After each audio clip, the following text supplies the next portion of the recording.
Donc, nous avons cette semaine un conseil important où nous allons regarder l'orientation qui va encadrer la prochaine négociation, particulièrement sur les questions sectorielles pour la Fédération, notamment les catégories du secteur public. On va débuter le conseil avec une présentation d'une campagne CSN, peut-être vous l'avez déjà vu, qui s'appelle « Merci à vous ». Cette campagne est importante. Je vais revenir là-dessus tantôt, mais je pense qu'il faut parler de deux choses en premier. Première des choses, l'état de notre réseau, puis les luttes qui se font un peu partout pour contrer la privatisation et garder un réseau public accessible et de qualité. Deuxième chose, bien sûr, la question de la négociation. À quelques reprises maintenant, le ministère de la Santé et des Services sociaux, M. Hébert, a indiqué que les coupes budgétaires n'ont pas d'impact sur les services. Sur le terrain, nos syndicats démontrent sans cesse le contraire. Depuis le début de l'année, nous appuyons plusieurs syndicats et coalitions qui luttent pour maintenir nos services publics si essentiels. D'ailleurs, la semaine passée, l'équipe des salariés de la F3S s'est déplacée au centre de réadaptation montérégien. Après des années de surplus plus ou moins importants, cette année, finalement, ils annoncent qu'il y a un déficit anticipé. Donc, dès qu'il y a l'annonce de déficit anticipé, l'agence qui intervient pour dire non, il faut s'organiser pour qu'il n'y ait pas de déficit. Donc, le conseil d'administration a fait une proposition à l'agence. L'agence a dit non, ça ne marche pas, il faut que les coupeurs soient récurrents, donc coupeurs dans les postes de travail, ce qui veut dire coupeurs dans les services. L'exécutif a fait une excellente analyse de la situation. 600 heures par semaine de coupés en service direct. Évidemment, ça ne doit pas être des services importants si on est capable de se passer de 600 heures par semaine. En passant, évidemment, le centre de réadaptation montérégien, il offre des services de réadaptation physique. En 2012-13, il y a desservi 7600 usagers dans ces programmes de réadaptation, en plus de 6262 au service d'aide technique et au comptoir d'aide de suppléance à l'audition. C'est quoi les coupes? Qu'est-ce qui coupe? Programme jeunesse. 123 heures par semaine en service direct. Programme de déficience motrice adulte. 112 heures en service direct. Déficience auditive. 60 heures par semaine en service direct. Traumatologie. 273 heures par semaine en service direct. C'est pas des services essentiels, ça. Donc, d'abord, on commence en coupant 140 heures au niveau des postes de soutien, agents administratifs, préposés au magasin et secrétaire médical. Ensuite, 600 heures de services professionnels, orthophonie,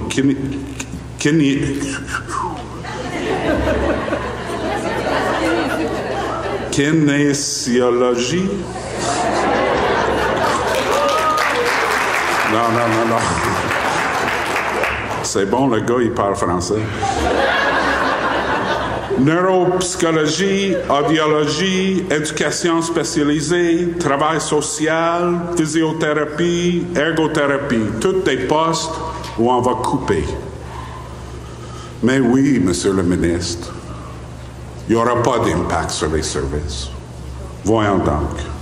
D'ailleurs, du rapport de l'exécutif syndical, je pourrais vous donner un tas d'exemples, mais je vais me limiter à un exemple. Malgré leur intégration au programme de traumatologie, la clientèle amputée vasculaire devrait attendre de 3 mois à 1 an avant d'obtenir un premier service, tandis que les amputés traumatiques auront droit à une prise en charge à l'intérieur de 3 mois. Nous croyons que cela créera une disparité de traitement entre les gens nécessitant les mêmes services et que nous est documenté que suite à une amputation, l'attente pour une personne amputée est déterminante pour le développement de son niveau d'autonomie à long terme et pourrait donc ainsi entraîner une augmentation des coûts à long terme pour la société. Et ce n'est pas vrai que les listes d'attente n'ont pas d'impact. D'ailleurs, lors de la manif, j'ai donné un exemple. Dans ma famille, j'ai une sœur qui reste aux États-Unis, donc des assurances privées, bien sûr, qui dictent c'est quoi les services à lesquels tu as droit. Son plus jeune qui était né, puis assez rapidement diagnostiqué avec un cancer du cerveau. Et le médecin qui a dit il faut qu'il suive des thérapies avec un physio, avec un ergothérapeute. Sinon, il va avoir des séquelles pour longtemps. Ils ont commencé, ça faisait 1 mois, puis tout d'un coup, la compagnie d'assurance voit la facture et dit « Non, on ne couvre pas ça. » Ça a pris 4 mois pour être capable de retourner. C'est 20 ans plus tard, puis il y a toujours des séquelles. Donc, lorsqu'on prétend au centre de réadaptation montérégien qu'on peut juste prolonger la liste d'attente, puis on va voir tout le monde, là, c'est pas vrai qu'il n'y a pas d'impact. Au retour du congé de Noël, j'ai eu le plaisir aussi d'aller faire un tour de la plupart des points de service au centre jeunesse Saguenay-Lac-Saint-Jean. Il y a 2 coupeurs importants qui sont annoncés au centre jeunesse. D'abord, on ferme un point de service à la baie pour rapatrier la plupart des employés à Chicoutimi. J'ai bien dit la plupart. On coupe quand même une réceptionniste. Donc, malgré le fait qu'on ne coupe pas d'intervenants, avec le même nombre d'intervenants, on va avoir moins de services. Parce que forcément, les intervenants doivent voyager de Chicoutimi à la baie, là où il y a la clientèle. Et de temps en temps, c'est plus loin que ça. Donc, en plus d'augmenter les coûts afférents au niveau de la convention collective, parce qu'évidemment, quand le monde se déplace, il faut leur payer pour leur déplacement. Mais ils vont avoir moins de temps pour intervenir. Ils vont être plus loin des services de proximité. Puis, il y a toute la question, vous rencontrez quelqu'un où, à l'heure actuelle, il y a un bureau qui est collé sur l'école, qui est collé dans le milieu. Maintenant, il n'y en aura plus s'ils maintiennent ces coupeurs-là. Des économies de bout de chandelle en bout d'exercice. Mais en plus, à Roberval, on annonce la fermeture d'un foyer de groupe pour les jeunes en bas de 13 ans. Lorsqu'on a moins de 13 ans et on a besoin d'un foyer de groupe avec des services spécialisés, mais c'est parce qu'on est au cœur de la mission de prévention dans les centres jeunesse. Couper ce service et de garantir des coûts plus importants, plus loin, parce qu'on n'aura pas fait la prévention qui est tellement nécessaire. Le ministère doit intervenir pour rétablir l'équilibre dans les services, que ce soit dans la Montérégie, que ce soit au Saguenay-Lac-Saint-Jean, que ce soit partout où notre monde lutte pour maintenir des services de qualité.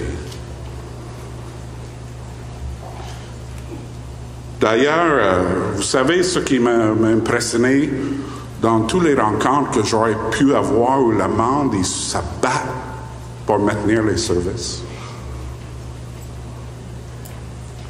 Le discours. Chaque fois. C'est pas c'est quoi l'impact sur moi. C'est quoi l'impact sur les services puis les personnes qui en ont besoin. Et il faut que nous continuons à se battre et appuyer le monde qui se lutte pour améliorer les choses et pour maintenir les choses jusqu'au temps qu'on soit entendu. Ce qui me ramène à la campagne, merci à vous.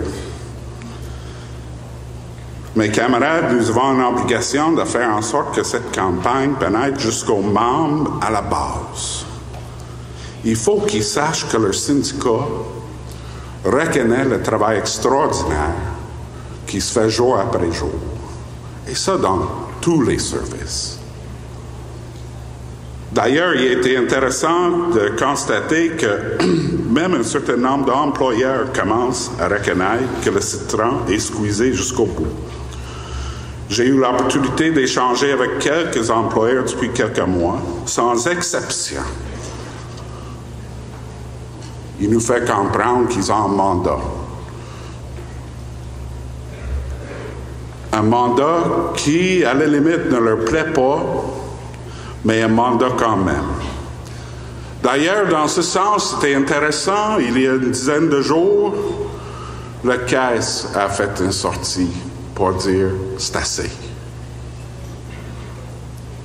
Pour dire au gouvernement « prenez vos responsabilités, soit vous nous financez, soit vous nous dites c'est quoi les services que vous coupez.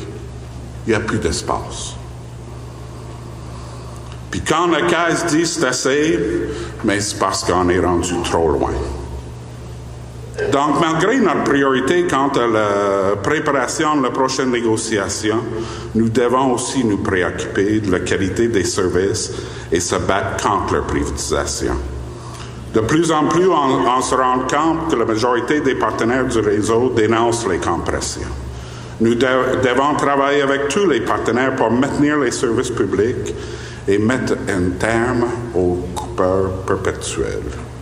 Il faut réfléchir à un modèle où chaque travailleuse trouvera sa place et pourra permettre de donner des services de qualité à la population. De l'infirmière aux préposés aux bénéficiaires, en passant par l'employé de bureau et les techniciens.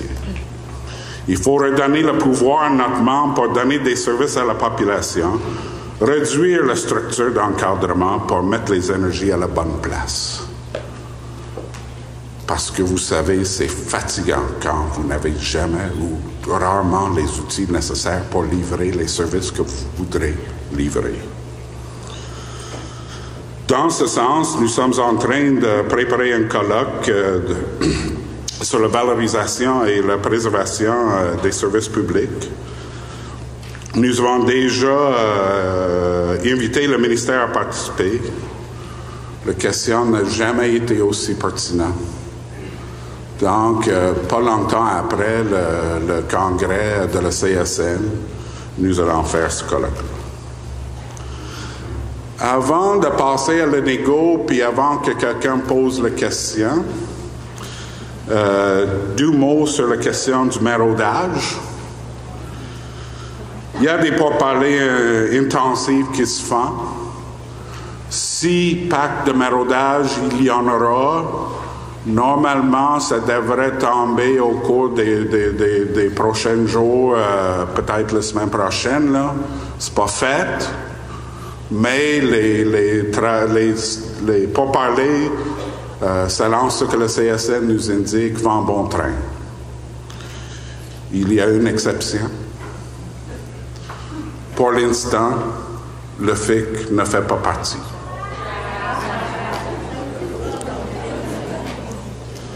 Donc, évidemment, nous, si jamais c'est le FIC décide d'aller en maraudage, nous allons nous défendre là où ils vont nous attaquer. Et on va accueillir avec plaisir du monde qui voudra voir une autre façon de faire comme on fait le FED. Mais indépendamment de la période de maraudage, nous avons aussi intérêt à interpeller la FIC sur la question de négociation. Parce qu'avec les objectifs qu'on veut se donner, aller avec plus qu'une cahier de revendications dans le secteur public, mais on a juste à se rappeler de la dernière négociation. Donc, on verra si jamais il change d'idée puis il va embarquer dans un front commun au niveau de la négo, ce qui pourrait dire peut-être embarquer dans un pacte de non-maraudage. Mais pour l'instant, on se prépare comme si on va être en maraudage, notamment dans la catégorie 1. Maintenant, la prochaine négociation. La fin de nos conventions collectives est le 31 mars 2015. La négociation de notre convention collective a commencé jeudi passé, le 20 février, avec le dépôt du budget. D'ici le 31 mars 2015, il y aura dépôt d'au moins un et peut-être 2 autres budgets québécois. Je ne sais pas si le budget de jeudi a créé un précédent. J'ai demandé à quelques personnes qui suivent ces choses-là si elles ont déjà vu ça. Un avertissement aux syndicats dans le budget même. Et ça, même s'il y a 2 budgets à venir. La réponse jusqu'à maintenant, du jamais vu. D'ailleurs, le ministre a fait un excellent travail d'envoyer des messages plutôt mixtes. Dans un premier temps, le ministre des Finances dit « Pour le gouvernement, établir une rémunération responsable signifie qu'il faut à la fois tenir compte de la capacité de payer les contribuables et assurer une rémunération concurrentielle, capable d'attirer et retenir le personnel du secteur public. C'est à l'intérieur de ces balises que le gouvernement compte établir ses prochaines ententes de rémunération. » Jusque-là, bon. Mais en autant qu'il constate que lorsqu'il y a pénurie des préposés aux bénéficiaires et des agences comme dans l'Outaouais n'a aucune solution pour régler la pénurie, c'est parce que les salaires ne sont pas concurrentiels. Lorsque les DEC hors de la santé et des services sociaux sont pas mal plus payantes que les DEC chez nous, mais c'est parce que les salaires ne sont pas concurrentiels. Si le ministre a une préoccupation vraie et importante pour cette question, nous pourrions être rassurés. Mais la phrase suivante, quand même, a suivi. Le ministre des Finances a dit « L'entente salariale actuelle avec les 430 000 employés de l'État se terminera le 31 mars 2015. Au cours de la prochaine année, le gouvernement souhaite entreprendre des négociations responsables avec ses employés, tenant compte de la capacité de payer l'État. Le gouvernement souhaite une entente négociée, juste et équitable pour tous les partis. » Avez-vous remarqué à 2 reprises, il utilise le verbe « souhaiter ». Qui dit souhaiter introduit un élément de doute. Dire souhaiter une entente négociée fait en sorte d'éviter le mot mais. Je veux, mais sinon. D'ailleurs, tous les commentateurs, que moi j'ai vus en tout cas, ont remarqué, d'ailleurs c'était probablement la chose qui sortait le plus, ont remarqué la mise en garde du ministère. Donc, finalement, ce n'était pas si subtil que ça. Certains commentateurs ont même parlé de l'agressivité du ministre envers les syndicats. Marco Fortier, dans Le Devoir, a écrit, c'est une citation, « Nos membres auront-ils le goût de voter pour le PQ avec cet avant-goût des négociations à venir en mars 2015 ?» se demande un membre influent du mouvement syndical. C'était personne de la FEDE là, qui a dit ça. Là. Donc, ensuite, il dit, Pauline Marois est convaincue que oui. Et voilà le problème. Si Mme Marois est convaincue que oui, mais c'est parce qu'elle nous prend pour acquis. D'ailleurs, la priorité de Mme Marois, telle qu'elle est décrite dans le même article, l'obsession de Mme Marois est de ramener dans le giron péquiste les électeurs séduits par la coalition Avenir du Québec de François Legault au dernier scrutin et par l'ADQ en 2007. Vous savez, pour le CAQ, nous sommes gros durs, nous et les services que nous représentons sont au cœur du problème des finances publiques. La réponse, c'est la privatisation et la tarification. Mme Marois ne peut avoir du discours, à moins qu'elle ait raison et que nous sommes acquis, peu importe le discours.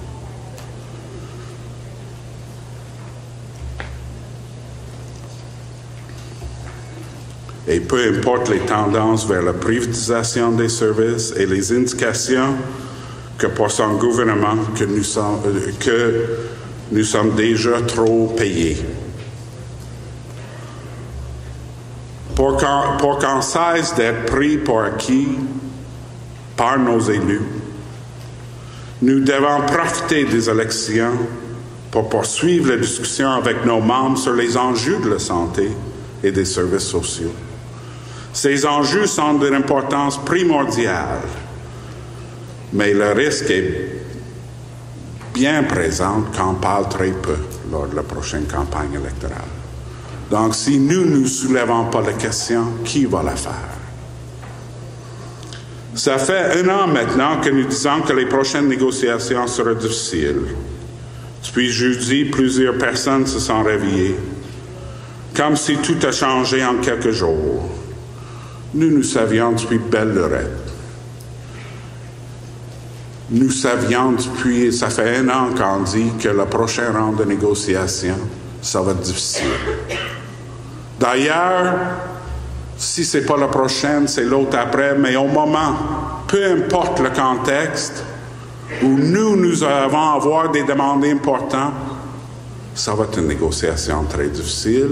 Et c'est pour ça qu'on se prépare en conséquence. D'ailleurs, on pourrait demander le statu quo pour la prochaine négociation, et je pense que dans la tête du monde, ça serait trop demandé. Donc, il faut qu'on se prépare, qu'on fasse nos devoirs pour que notre monde soit prête.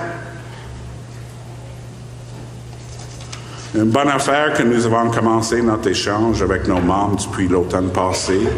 Il nous reste 1 an pour nous assurer qu'ils veulent livrer la bataille, qu'ils ont tous les arguments nécessaires pour contrer les arguments faciles et démagogiques de la droite. Parce que malgré tout, comme j'ai dit, le contexte ne sera pas mieux ni en 2018, ni en 2020, ni en 2025. Nous avons une grosse année de préparation devant nous. La prochaine étape commence aujourd'hui. Camarades, bon conseil.